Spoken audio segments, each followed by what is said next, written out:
আজকে একটি স্বরচিত গল্প পাঠ করে শোনাচ্ছি।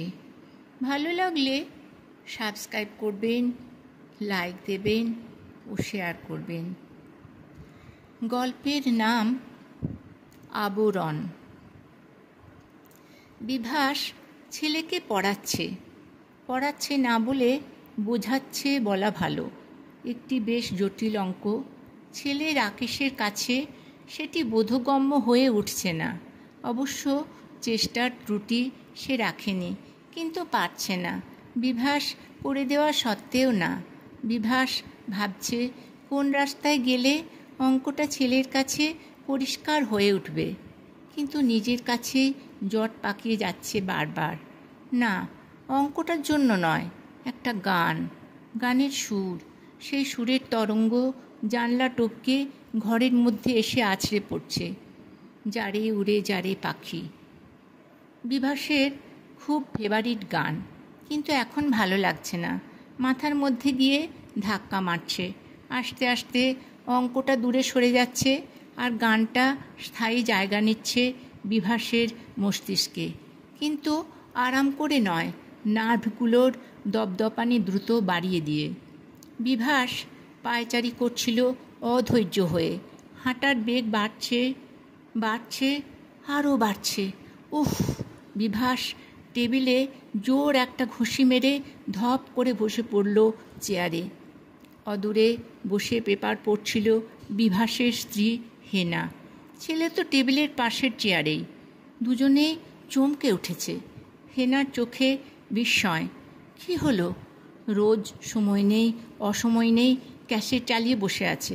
হেনা টান টান হয়ে বসল এবার। কি করি বলো তো?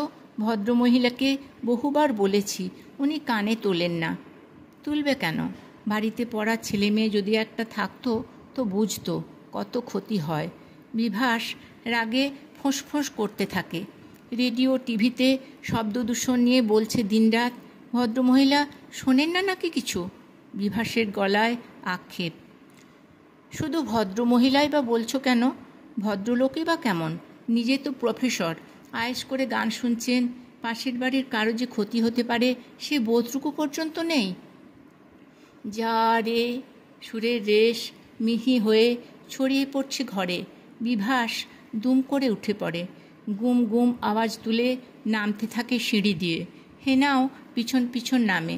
বলে, তুমি ওপরে যাও, আমি যাচ্ছি। যা বলার আমিই বলবো।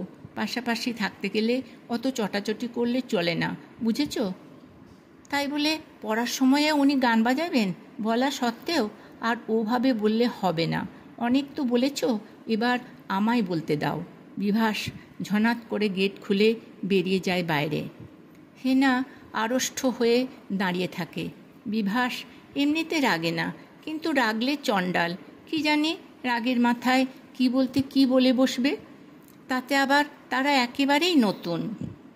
বিভাস পাশের বাড়ির সিঁড়ি ভেঙে উপরে উঠছে। এগিয়ে যাওয়ার তালে তালে গানের আওয়াজও বাড়ছে। ল্যান্ডিংয়ে এসে কানে আঙুল দিল বিভাস। এত জোরে কেউ গান শোনে? পাগল নাকি? একদমে বাকি সিঁড়িগুলো পার করে এলো বিভাস। দরজাটা ভেজানো, পুরোটা নয়, আধ ভেজানো। বেল টিপবে না সোজা ঢুকে যাবে?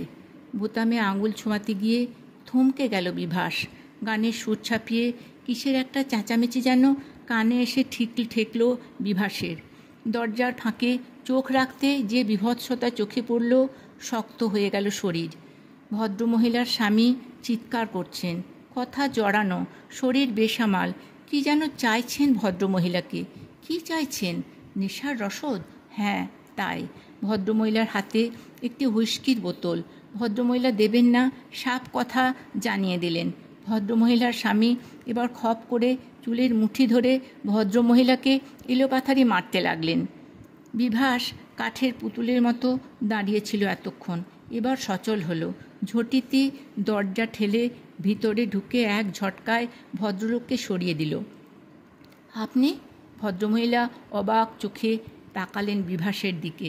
ভদ্রলোক টলতে টলতে ঘুরে দাঁড়ালেন। আর এক মুহূর্ত সময় নষ্ট না করে ভদ্রমহিলা স্বামীকে ধরে একটি ঘরের মধ্যে প্রায় ঠেলে ঢুকিয়ে দিয়ে দরজার ছিটকিনি আটকে দিলেন। এই মুহূর্তে বিভাস কি করবে কিছুই ভেবে পাচ্ছে না। ভদ্রমহিলা তার দিকে ঘুরে দাঁড়িয়ে খুব নরম গলায় বললেন, আমি জানি আপনি কেন এসেছেন। এই বোধহয় ভালো হলো। যেটা আমি বলতে পারছিলাম না সেটা কেমন অকপটেই প্রকাশ হয়ে পড়ল। আর আপনাদের টেপ রেকর্ডার বন্ধ করতে বলতে হবে না, এবার আমি নিজেই বন্ধ করে দেব। কিন্তু আপনি এত অত্যাচার সহ্য করে এখানে আছেন কেন? বিভাসের কণ্ঠস্বরে বিস্ময় ঝরে পড়ে।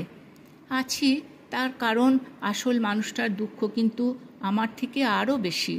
আপনারা তো এ পাড়ায় বেশি দিন আসেননি, তাই জানেন না আমাদের একটি 17 বছরের ছেলে ছিল বলবো না আছে জানি না। আসলে আজ থেকে 6 বছর আগে বিকেলে ঘুরতে গিয়ে সে আর বাড়ি ঢোকেনি। তারপর প্রতিনিয়ত আমরা তাকে খুঁজে বেড়াচ্ছি। তাই কখনো মনে হয় সে আছে, একদিন ঠিক ফিরে আসবে। পরক্ষণেই ভাবি, থাকলে কি এতদিনের মধ্যে সে ফিরে আসতো না? ছেলের শোক ভুলতেই একদিন উনি মদ ধরেছিলেন, তারপর সেটা এসে নেশায় পরিণত হয়েছে। তবে দিনের বেলা উনি খান না কখনো। বাড়ি ফিরে রোজ সন্ধেবেলা তাঁর চাই, আর সেটা যখন মাত্রা ছাড়িয়ে যায় আপনার ওপর এইরকম অত্যাচার করেন, তাই তো? না, বাধা না দিলে উনি কিছুই করেন না। কিন্তু যখন নেশা পড়ে যায় তখন কিছুক্ষণ হাউ হাউ করে কাঁদেন। তখন সেই মানুষটাকে দেখে আপনার আর রাগ হবে না, দুঃখ হবে, মায়া হবে। কিন্তু আপনি কথা কাউকে বলেননি কেন? কেউ তো আপনাকে এই ব্যাপারে সাহায্য করতে পারত। উনি অধ্যাপক মানুষ, সমাজে ওর স্থান কোথায় সে তো আপনি জানেন।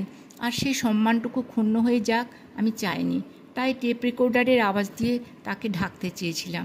একদিন ঠিক প্রকাশ হয়ে পড়বে জেনেও মানুষের কি অক্ষম প্রচেষ্টা দেখুন। ভদ্রমহিলার মুখ ম্লান হয়ে গেল, চোখের কোণে জল চিকচিক করছে। ছেলে হারানোর সময় আশপাশের মানুষের সহানুভূতি সমবেদনা জানানোর কোনো অভাব ছিল না। কিন্তু স্মৃতি বড় কঠিন জিনিস। 17 বছরের ছেলেকে বড় করে তোলার স্মৃতি তো কম কিছু নয়। সেই স্মৃতি আমাদের প্রতিনিয়ত যন্ত্রণা বিদ্ধ করছে। দেখুন, আপনার সাথে কথা বলতে বলতে একদম ভুলেই গেছি। দাঁড়ান, টেপটা বন্ধ করে দিই। ভদ্রমহিলা কট করে টেপের সুইচ অফ করেন। বিভাস অলস পায়ে সিঁড়ি দিয়ে নামতে থাকে।